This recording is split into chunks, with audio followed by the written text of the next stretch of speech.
Levante suas mãos para cá. Senhor nosso Deus, nós sabemos que teu servo já está na tua presença, mas neste momento nós queremos te pedir, ó Deus, que o Senhor continue abrindo a janela dos céus em prol da vida dele neste momento. E que o Senhor fale conosco, não aquilo que nós queremos ouvir, mas aquilo que o Senhor tem preparado, Senhor, para nós. Nós sabemos que ele se preparou, que ele tem uma palavra vinda dos céus para nós, Senhor. E que o Senhor continue o abençoando para a glória do teu nome e repreendendo, Senhor, toda e qualquer retaliação do inimigo contra a vida dele, contra a vida da família dele, em nome de Jesus, contra o ministério dele. Guarda ele e cobre com o teu sangue. É que nós te oramos e te agradecemos.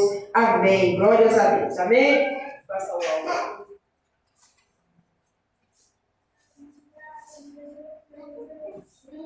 Vamos receber o pastor com alegria, amém?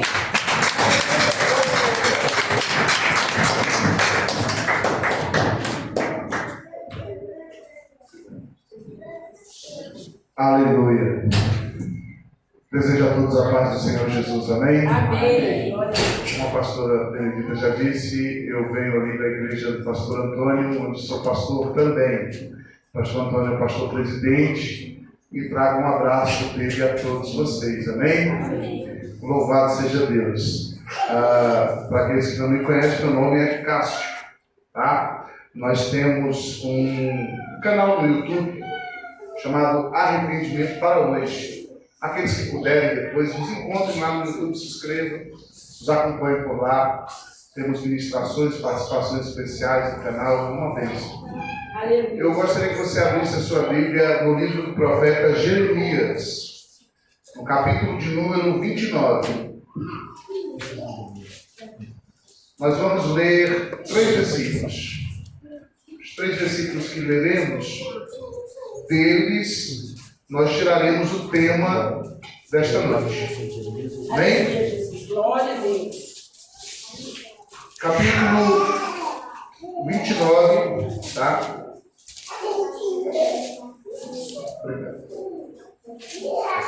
Vamos ler o versículo 12 e o versículo 13. Todos acharam? Amém. Versículo 12. Então me invocareis, passareis a orar a mim, e eu vos ouvirei. Versículo 13. Buscar-me-eis e me achareis, quando me buscardes de todo o vosso coração. Vire algumas páginas para frente, até o capítulo 33. Vamos ler o versículo 3 apenas. Jeremias 33, 3. Invoca-me e te responderei. Anunciar-te-ei coisas grandes e ocultas que não sabes. Algumas versões dizem coisas grandes e firmes que não sabes. Amém? Você pode tomar o seu assento dando glória a Deus? Amém. Aleluia, Jesus. Glória a Deus.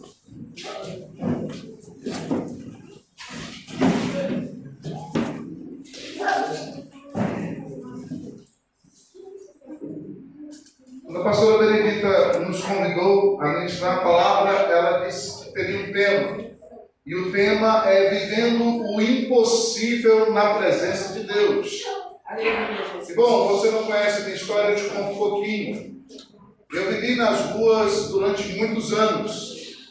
Então, se tem alguém que pode falar um pouquinho de coisas impossíveis, de coisas improváveis, está aqui hoje diante de vós.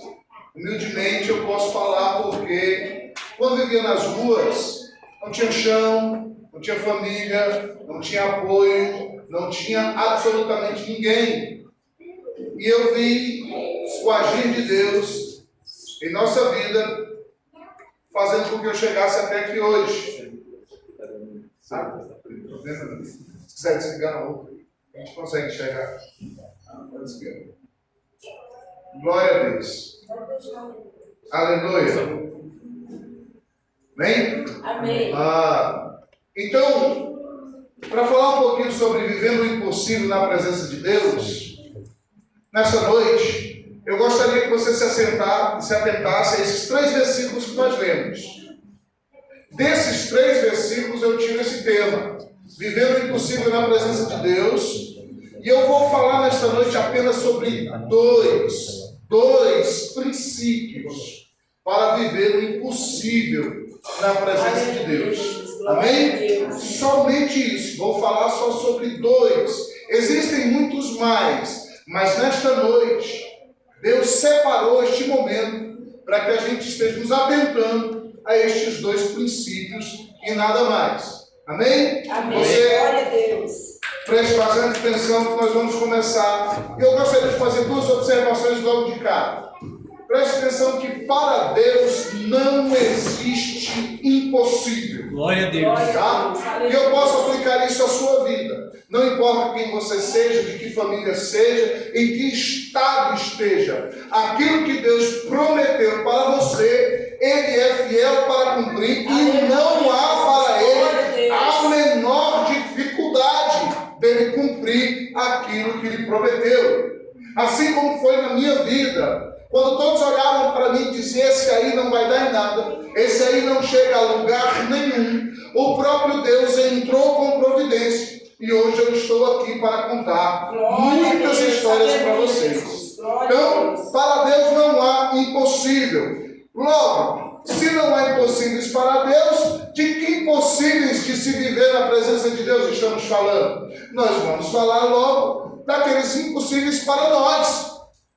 Existem muitas coisas que para nós, literalmente, é só Jesus na causa. Existem coisas que nós vivemos, existe até aquilo que almejamos, que se não for intervenção divina, nós certamente não chegaremos lá. Então, quando se fala em viver o impossível na presença de Deus, nós estamos falando de coisas com as quais nós, pela nossa própria força, jamais conseguiremos atingir. E logo você pode perceber algo muito básico, muito simples.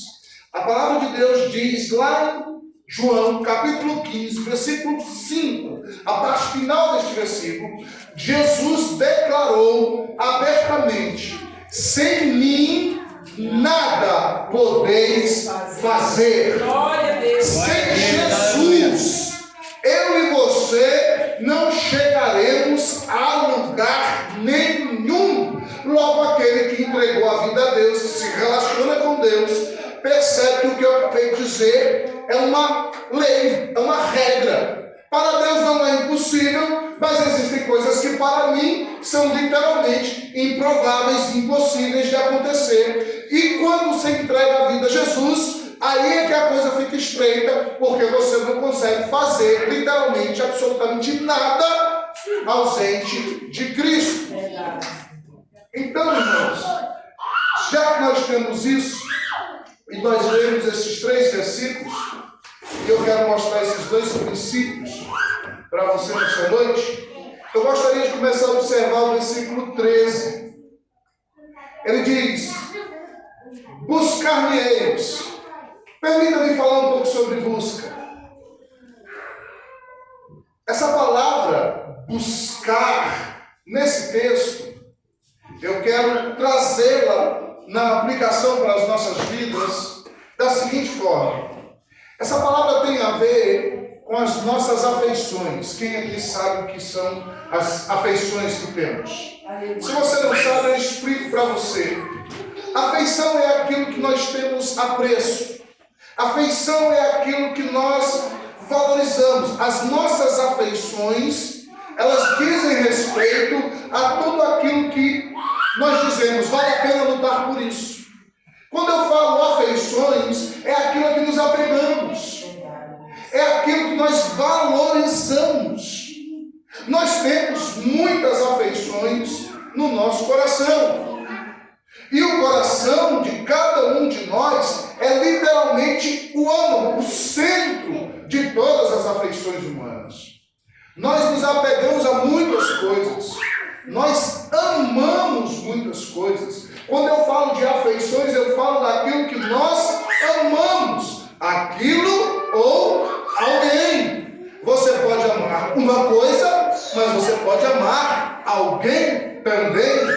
É aqui que nós encontramos as nossas afeições apegadas, atreladas, ligadas a algo ou a alguém. Quando a palavra de Deus diz buscar-me-eis,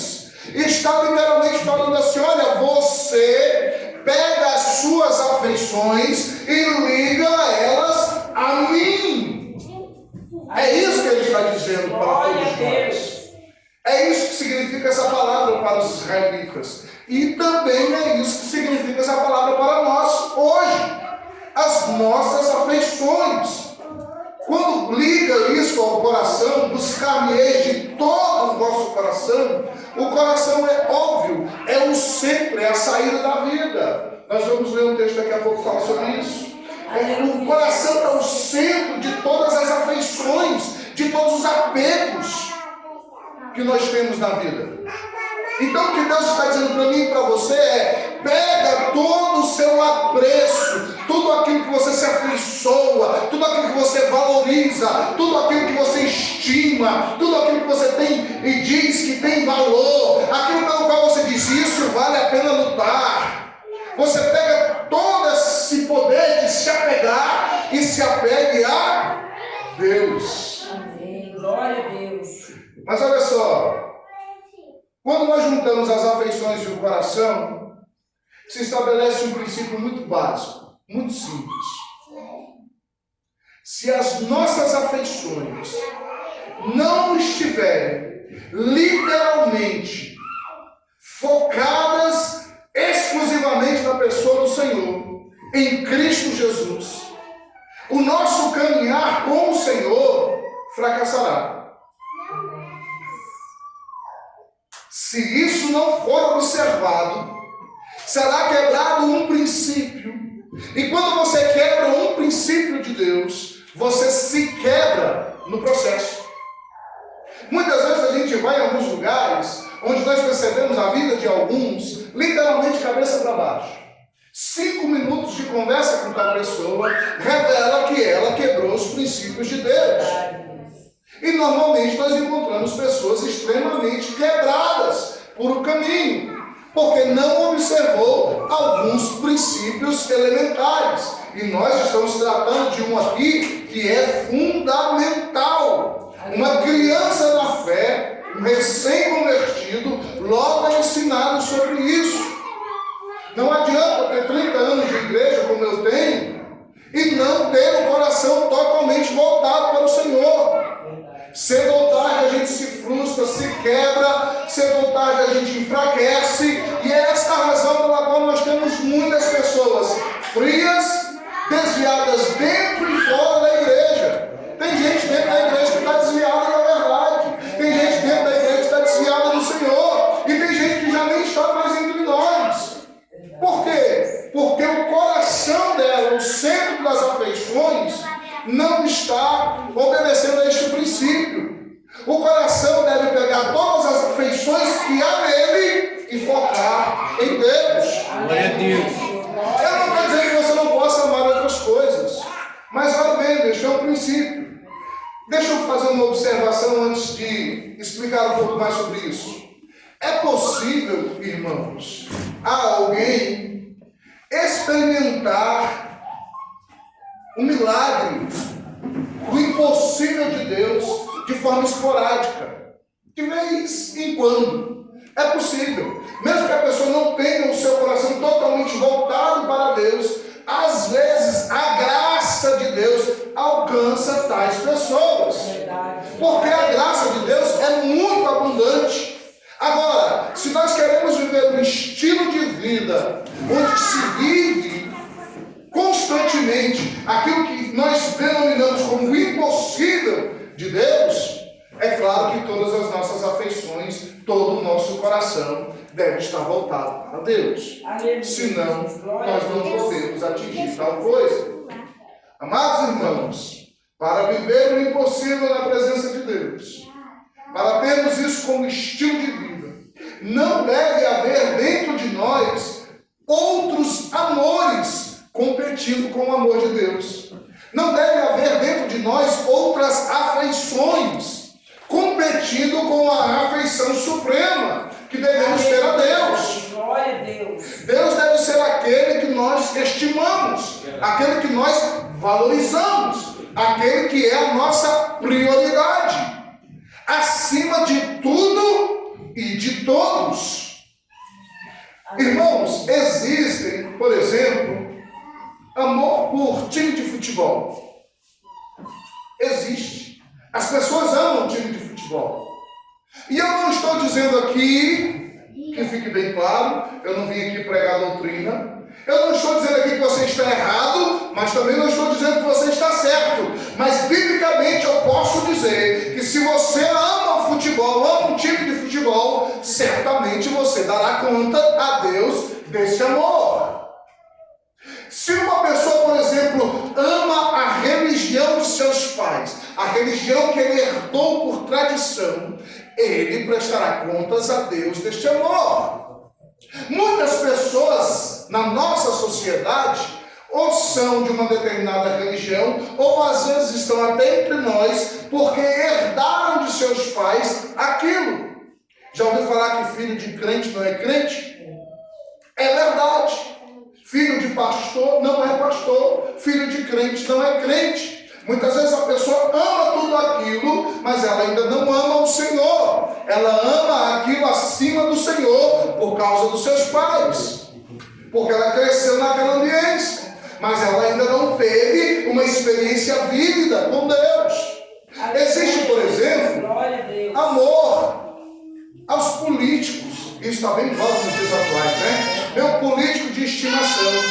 E eu não estou falando nem do político A, nem do político B, longe de mim.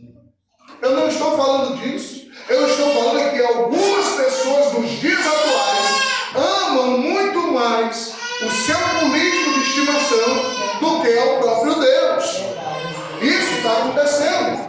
Existe também as pessoas que amam no conhecimento. O conhecimento filosófico, o conhecimento histórico, o conhecimento científico. E eu digo para você, qualquer um desses exemplos aqui, se nós colocarmos amor que deve ser posto somente em Deus, certamente nós daremos conta destas coisas. Aleluia, Jesus. Mas existem mais amores, e eu quero deixar outros exemplos. Existem amores que escravizam, você sabia disso? Por exemplo, vícios em jogos. Existem pessoas que amam os jogos, jogos de azar, jogos de todo tipo. A pessoa ama jogar. E muitas vezes isso é um vício, é um tipo de amor que escraviza a pessoa. Se ela não jogar, ela entristece. Se ela não estiver envolvida naquilo, a vida dela parece perder o sentido. É óbvio, é evidente que se alguém ama o jogo, é viciada desse jeito, ela ama mais aquilo do que a Deus. Existem outros tipos de amores que escravizam.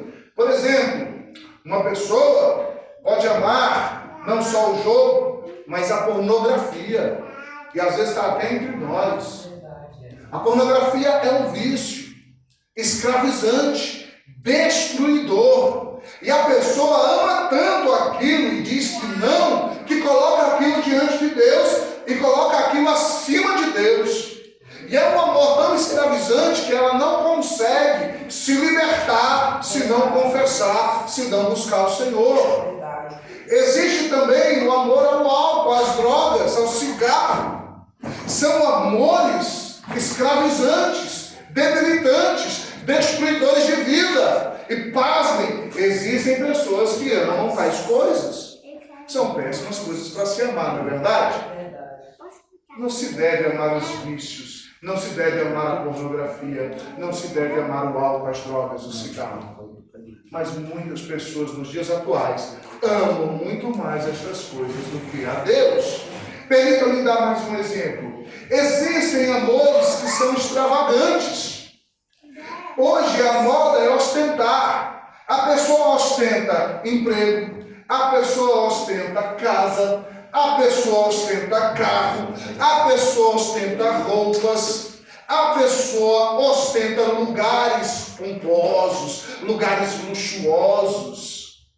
E a pessoa às vezes ama tanto esse tipo de vida, esse estilo de viver, que tudo que diz respeito a isso, ela está tirando selfie, ela está postando nas redes sociais, ela não pode ir no restaurante, posta no restaurante, ela não pode ir num ponto turístico, posta lá no ponto turístico, ela não pode comprar um carro, uma roupa, posta a roupa nova, não pode fazer um penteado no cabelo, posta o penteado. Cuidado!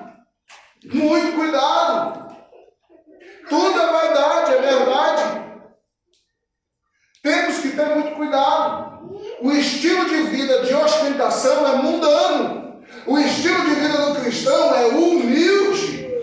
É ir a Cristo e aprender a ser manso e humilde. Simples, puro. Há muito crente nos dias de hoje amam esse estilo de vida, amam essa extravagância toda essa ostentação. E para não deixar de lado, existe o amor por familiares. Algumas pessoas amam acima de Deus a sua mãe, o seu pai, os seus filhos, talvez a esposa ou o marido, a mulher, e vice-versa, talvez os seus próprios irmãos de sangue. Algumas pessoas colocam a escala de amor, que deveria ser Deus em primeiro lugar, ela coloca outras pessoas, algum parente, algum familiar. E isso também é um perigo. Por incrível que pareça, as pessoas dizem Deus acima de tudo, mas na prática ela coloca a mãe, o pai, ou os filhos, ou o marido. Se uma esposa amar o seu marido mais do que a Deus, certamente esse amor ela dará conta e isso causará muitos problemas na vida dela. Você não pode amar uma pessoa acima de Deus. E aquele amor, muitas vezes, é a causa das tragédias que nós vemos hoje. O homem matou a mulher armou a morte do marido. Por que isso aconteceu? Não era o amor que se deveria pôr em Deus. Ela colocou numa pessoa e acabou se perdendo no processo, acabou assassinando alguém, acabou se voltando contra aquele ou aquela que dizia amar.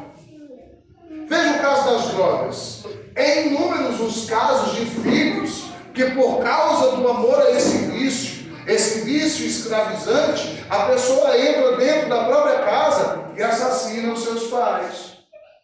Por causa das drogas, por causa do amor, aquilo que a droga proporciona. Um único momento de uma sensação. E infelizmente essa perdição está graçando no nosso meio, está alastrada no nosso meio. E amados irmãos, tem pessoas que até adoecem se olhar para o lado e olhar alguém que viaja 2, 3 vezes no ano. Se ela não viajar também, ela fica morta. Porque ela ama esse estilo de vida extravagante, cheio de ostentação. E se o outro for viajar, ela perde até o sentido.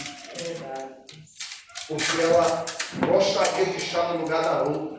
Gostaria de poder viajar também. Ela ama tanto esse estilo que ela às vezes chega a perguntar a Deus: por que Deus ele pode e eu não? Tem coisas que nós precisamos aprender com Deus.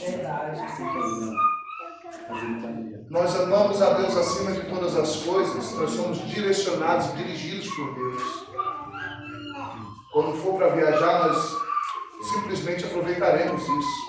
E quando outros viajarem, a Bíblia diz: alegrai com os que se alegram. A felicidade do outro, a vitória do outro também é a sua vitória. Você se alegra, você é curado no seu ser. Não tem problema nenhum com a vitória do outro. Entende? Agora, meus amados irmãos, permita-me falar. Se você amar a Deus acima de todas as coisas, Deus colocará equilíbrio na sua vida. Você amará as coisas na proporção certa, na ordem certa.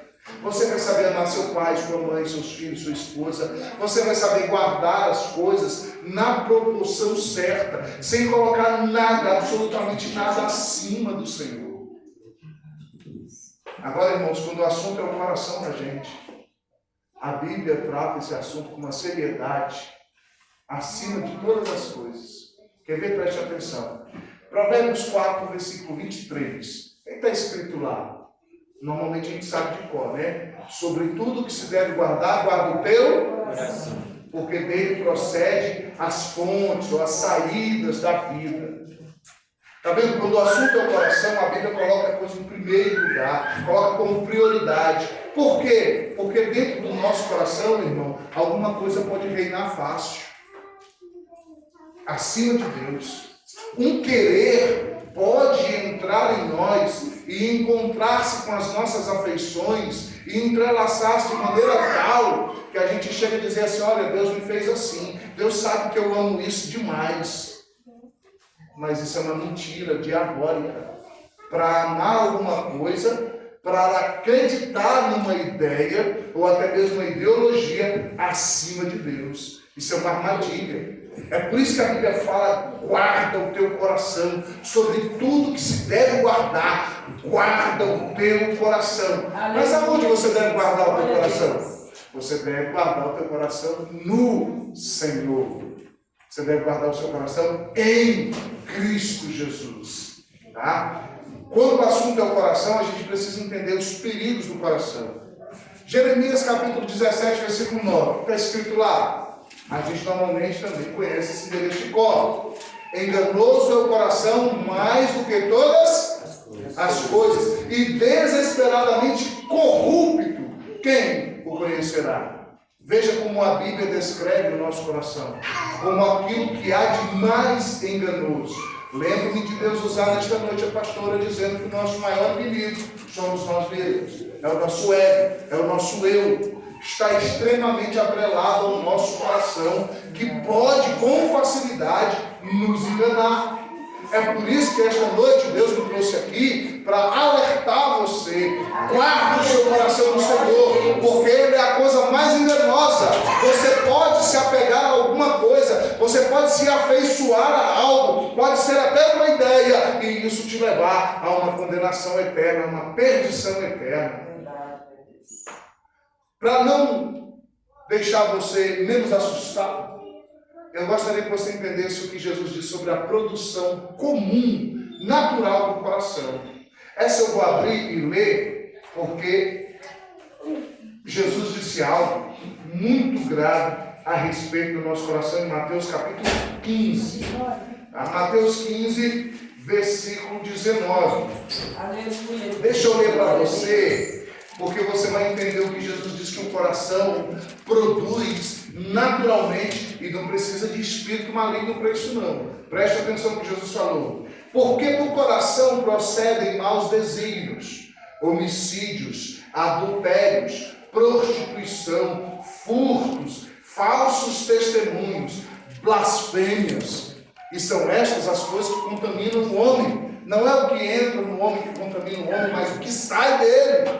O coração humano é algo tão terrível e é tão necessário guardá-lo no Senhor, que ele não precisa de influência nenhuma maligna para produzir isso que Jesus disse. Essa lista é terrível e nós deveríamos temer e tremer diante de Deus, porque todos nós naturalmente temos esta capacidade natural de produzir estas coisas horrorosas que estão aqui nessa lista. Você entende isso? Eu falei só sobre o primeiro princípio, quero partir para o segundo. O primeiro princípio de que falei esta noite é a questão do nosso coração, tá? Tem a ver com as nossas afeições, com aquilo que nos apegamos, com aquilo que nós apreciamos, valorizamos. E todo o nosso coração guarda todas as nossas afeições. Amém? E o segundo princípio está lá no versículo 12. Invocar-me-eis e passareis a invocar a mim. Nós brasileiros não estamos muito afeiçoados, ou muito familiarizados, melhor dizendo, a questão de invocar. Quando o israelita ia invocar o Senhor, ele se separava, se lavava, trocava de roupa, passava dias separado de tudo e de todos. Por quê? Porque numa data e numa hora específica ele iria invocar o Senhor. Aleluia, Jesus. Ele ia chamar o Senhor para si. Oh, glória. Nós, hoje, não temos essa familiaridade de invocar o Senhor. Se eu perguntar aqui essa noite, quantos de nós tem por costume invocar o Senhor?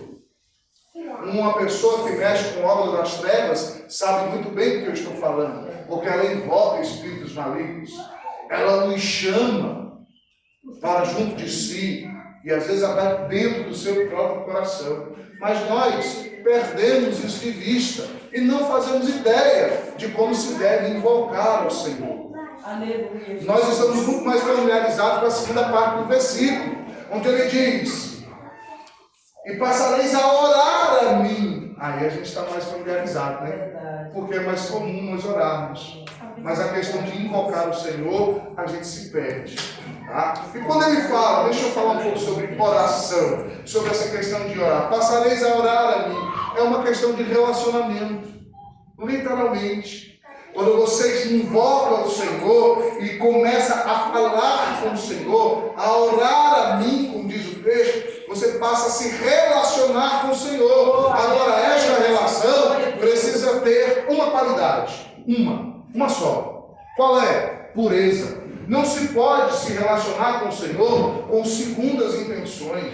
Me diga, o que te leva a orar? O que te leva a falar com o Senhor? Você quer o Senhor ou está sempre falando com Deus a respeito de si mesmo? Eu vou te dar um segredo da oração esta noite. A Bíblia, ela relata algumas orações. Existe uma oração no livro de Atos que a igreja fez e após fazê-la o lugar tremeu. Eu fiquei curioso com isso. Eu falei, meu Deus, qual é o segredo dessa oração que o lugar tremeu? Lá no Velho Testamento tem uma outra oração. A oração da inauguração do templo, feita pelo rei Salomão. Diz que quando ele terminou de orar, a glória do Senhor encheu o templo. E eu peguei as duas orações e fiz uma comparação uma com a outra. Sabe o que eu descobri? Que a primeira pessoa do singular você não encontra nelas. É sempre a tua obra, é sempre o teu reino, é sempre os teus servos, é sempre a tua causa, é sempre aquilo que glorifica, exalta o nome do Senhor. Nunca é o meu, nunca é para mim. Você pode perceber isso até na oração do Pai Nosso. Jesus nos ensinou a agradecer pelo alimento, correto? E quantos aqui agradecem quando almoçam, um janta, um lanche? Amém. Às vezes a gente não pratica, eu sei. Mas quando você vai agradecer, você diz: obrigado, Senhor, por este alimento. Não é verdade? Normalmente é essa a linguagem que a gente usa. Mas Jesus não te ensinou a fazer isso, sabia disso? Não. Jesus mandou você agradecer pelo pão nosso. Pelo pão nosso. Não é obrigado pelo meu almoço. É obrigado pelo nosso. A nossa consciência é coletiva. E a nossa consciência está sempre atrelada àquilo que remete à glória de Deus. Você quer que Deus atenda as suas orações? Aprende essa. Tudo aquilo que você pedir a Deus, cujo resultado é a glória de Deus, Ele tem um compromisso de te responder. Você sabia disso? Por que muitas vezes a gente ora e não vê Deus nos atendendo? Porque na maioria dos casos, tais orações têm mais a ver conosco do que propriamente com Deus. A nossa relação com Deus, neste caso, ela tem segundas intenções. Irmãos, eu vivi na rua há muitos anos. Você acha que eu pedi casa para Deus? Você acha que eu pedi carro para Deus? Eu sou pai de 3 filhos, hoje moro em casa própria, eu sou vigilante como profissão, estou de férias, tenho um carrinho, tenho uma motinha. Você acha que eu pedi essas coisas? Você acha que eu ia para a igreja buscar a Deus e tudo que eu falava com Deus é: me dá uma casa, me dá um carro, me dá uma esposa, me dá um filho, me dá isso, me dá aquilo? Não, eu fui ensinado há muito tempo atrás, em uma época que se pregava o evangelho genuíno. Hoje em dia é um pouco mais complicado a gente encontrar essa pregação, que você deve ir a Deus para se arrepender dos seus pecados, que você deve ir a Deus para conhecer a Deus, que você deve ir ao Senhor para ter o Espírito Santo morando na sua vida, morando no seu ser, que você deve se relacionar com Deus ao ponto do Espírito Santo guiar, controlar, inspirar a sua vida por inteiro. Agora as pessoas estão vendo a casa do Senhor atrás de uma bênção. Quem foi que te ensinou isso? Aonde é que está essa doutrina? Abra a Bíblia e me mostre. Você não deve vir à casa do Senhor atrás de uma bênção. Hoje, quando você chega numa igreja, independente do tamanho que ela seja, você pergunta assim: quem veio buscar uma bênção? Todo mundo levanta a mão e diz: eu. Mas esse não é a intenção do culto. O culto é para dar a Deus. O culto é para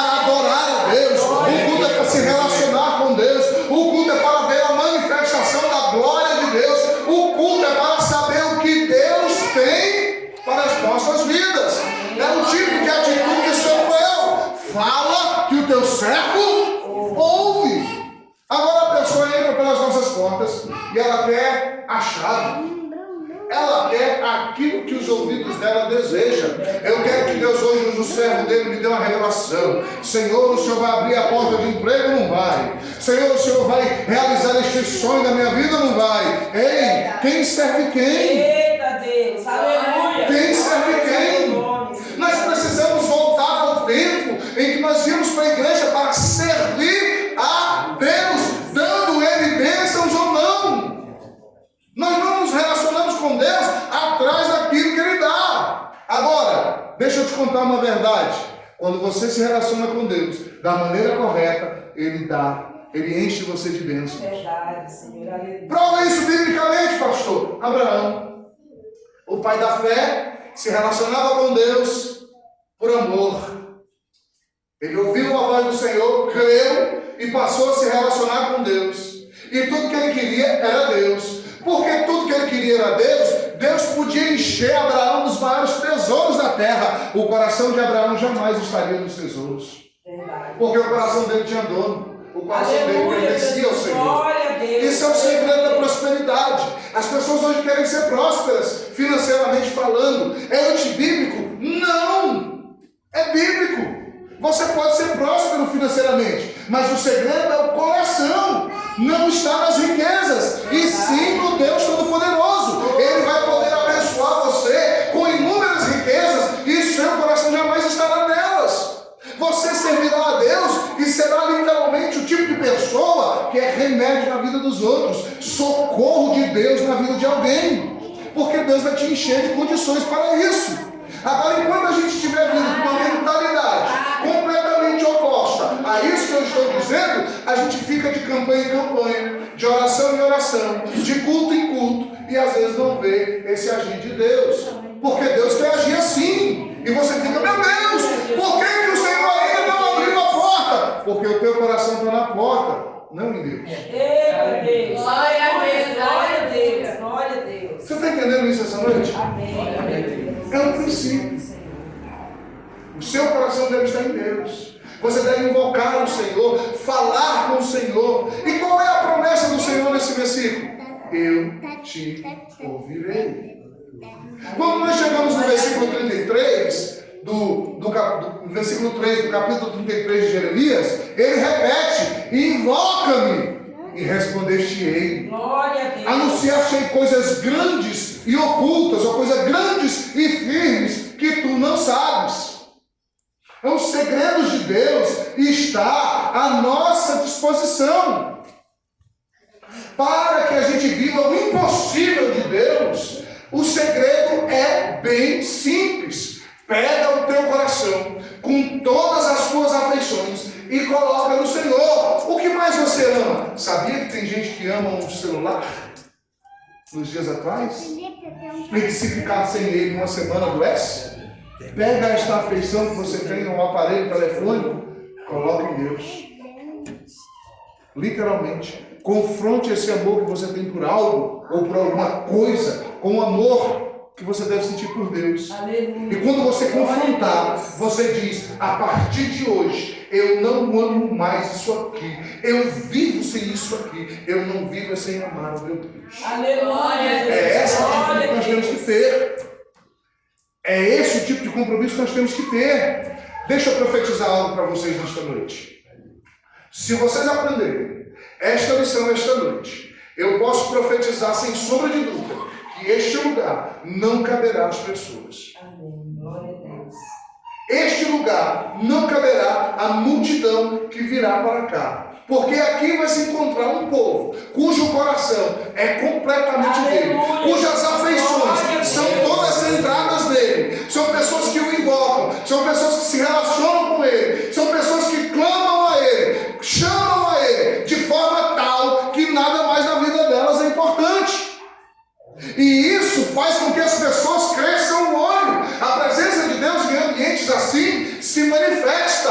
Você ama o seu irmão, respeita as suas lideranças, cuida um do outro. A glória de Deus se manifesta no ambiente assim. Glória a Deus, aleluia. Agora, quando as nossas afeições não estão totalmente em Deus, nós não temos capacidade nem de amar o nosso irmão de congregação. É daí que surgem as picuinhas, as rixas e muitos problemas de relacionamento, às vezes, dentro da própria igreja. Por quê? Porque esse princípio foi quebrado. E quando esse princípio é quebrado, a gente se quebra no processo. A gente se quebra no processo. Devemos amar as nossas lideranças, amar os nossos líderes, amar os nossos pastores. Aí não amamos, falamos mal, não tememos falar alguma coisa. Viu a roupa da pastora? Você viu como ela estava hoje? Viu que ela cantou desafinado? Viu que ela errou a letra? Aí não tem temor de Deus. Verdade. Quando as nossas afeições estão em Deus, o temor de Deus é em nós aperfeiçoado. E nós não falamos qualquer coisa. Eu sou de um tempo, irmão, eu sou crente de um tempo que nós temíamos falar com os pastores. Eu me escondia para não falar com o pastor. Tinha outra pessoa na igreja que eu corria de medo. Aquela irmãzinha que orava de madrugada, Jesus, revelava até o CPF, misericórdia. Eu não queria chegar nem perto dela, o sangue de Jesus tem poder. Aí eu sentava lá perto da porta da igreja. Se aquela irmã chegasse perto de mim, ou eu precisava ali beber água no banheiro, alguma coisa, eu corria dela. Porque eu sabia que Deus ia revelar a minha condição horrorosa. As minhas afeições não estavam em Deus. As minhas afeições estavam em coisas terrenas. Às vezes eu tinha de futebol. Às vezes eu estava para brincar com meus colegas de igreja. Às vezes eu queria ver as coisas bonitas da igreja. Não se arrumava não, nada, né? Essa coisa toda de jovem. É as afeições. Agora você quer ver a sua vida mudar da água para o vinho? Pegue todas as suas afeições e coloque em Deus. Aleluia. Todas, literalmente todas. Todas. Eu amo pentear o meu cabelo, sabe, irmão? Eu gosto desse penteado aqui. Ele não dá muito trabalho mesmo, sabe? Assim, eu gosto desse penteado. Mas isso aqui está subordinado ao Deus Todo-Poderoso. Na hora que ele chegar e falar assim, eu não quero que você raspe mais a cabeça. Esse é o penteado que eu não quero mais que você use. Eu não vou usar. Agora, eu não mando aqui, sabia? Eu não mando aqui. Eu não mando aqui. Eu não mando aqui. Aliás, eu aprendi que o corpo é para o Senhor. Eu sou dele. Aleluia, Jesus. Glória a Deus. Preciso ser guiado por Ele. Preciso ser influenciado por Ele. Preciso ser dirigido por Ele. Essa é a meta. As minhas afeições estão apegadas a isso.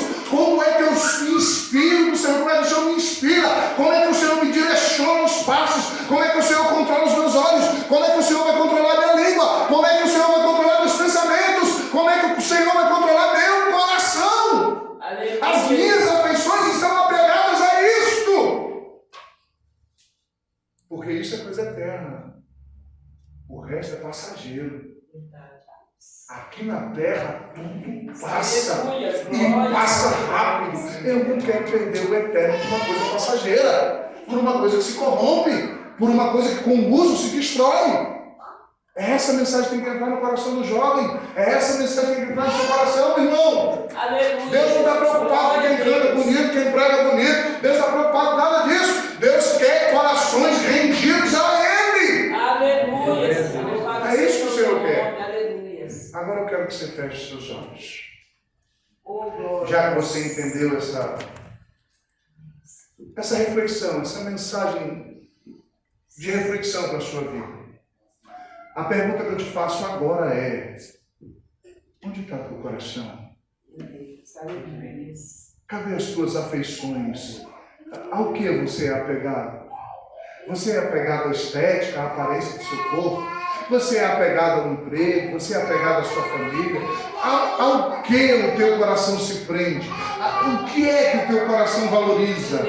Nesta noite Deus usou alguém aqui nas oportunidades para dizer: ainda te falta alguma coisa para Deus agir, ainda te falta alguma coisa para Deus operar. Irmão, não perca tempo no culto. Deus fala no culto. Deus usou a boca de alguém aqui e disse por 2 vezes: ainda te falta alguma coisa.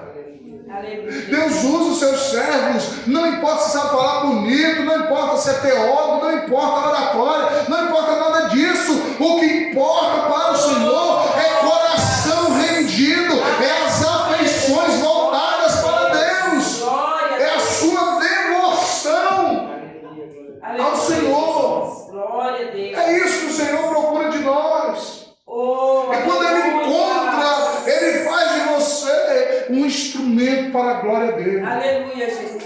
Pai Celestial, no nome de Jesus que eu oro por toda esta congregação. por todos os líderes, todos os obreiros, Aleluia. por cada ovelha, do mais novo ao mais velho, as crianças, os idosos. Entrega todos em tuas mãos e aos teus cuidados. E eu te peço em nome de Jesus, transforma cada um dos teus filhos em pessoas devotadas, em pessoas consagradas, em pessoas com compromisso com as coisas eternas, com aquilo que é teu querer, tua vontade. No nome de Jesus, Pai, lança por terra todas as afeições erradas, que cada um aqui tem o coração sedento, voltado, inclinado para as coisas do alto, para as coisas eternas. Este mundo está passando, Pai, eu te peço, em nome de Jesus, com urgência, conquista esses corações e mostra as belezas do Senhor, mostra os teus valores eternos, as tuas virtudes eternas. Revela-te, Cristo Jesus, mais e mais na vida desses nossos irmãos, na vida desta igreja, nesta congregação, e usa este povo, Senhor, para a tua glória, nesta cidade. Que esse povo aqui se transforme, Pai, num rio de almas, assim como Jesus atraía, que o teu povo esta noite se transforme em um imã de almas, que eles sejam assim, pessoas que atraem novas pessoas e apontem literalmente, diretamente para Cristo Jesus, o Rei da Glória. Vem comigo com o povo desta noite, diga amém. Você pode dar glória a Deus, aleluia. Eu espero que você guarde essa mensagem no seu coração, e que se você gostou, eu posso voltar um dia. Pode voltar outra vez? Pode. Amém. Glória a Deus. Amém. Então é isso, pastor, para servir, amém? Amém. Eu agradeço a minha oportunidade, em nome de Jesus. Deus abençoe a vida de cada um aqui, abundantemente. Amém? Peço perdão pela voz, porque eu perdi a voz domingo passado. Pentecostal preguei gritando, hoje eu não gritei muito, tá? Mas domingo eu realmente acabei com a garganta. Então, por favor, não perdoe. Amém? Amém. Glória a Deus. Amém. Que palavra. Eu não sou apaixonada pela palavra, sou apaixonada por Deus cada dia. E quando a gente ouve assim mensagens desse tipo, né, a gente fica mais apaixonado ainda, porque nós revivemos os anos 80. Eita glória! Também sou dessa época, pastor. Aleluia! Anos 80. Glória a Deus! Em nome do Senhor, né? Que Deus continue abençoando o pastor Cássio. Amém. Muito bom mesmo. Não tenho nada a completar, nada, porque a palavra do Senhor por si só já fala. Que Deus continue abençoando seu ministério, sua família. Aleluia. E o Brasil espera. Amém. Amém? O mundo espera. E homem.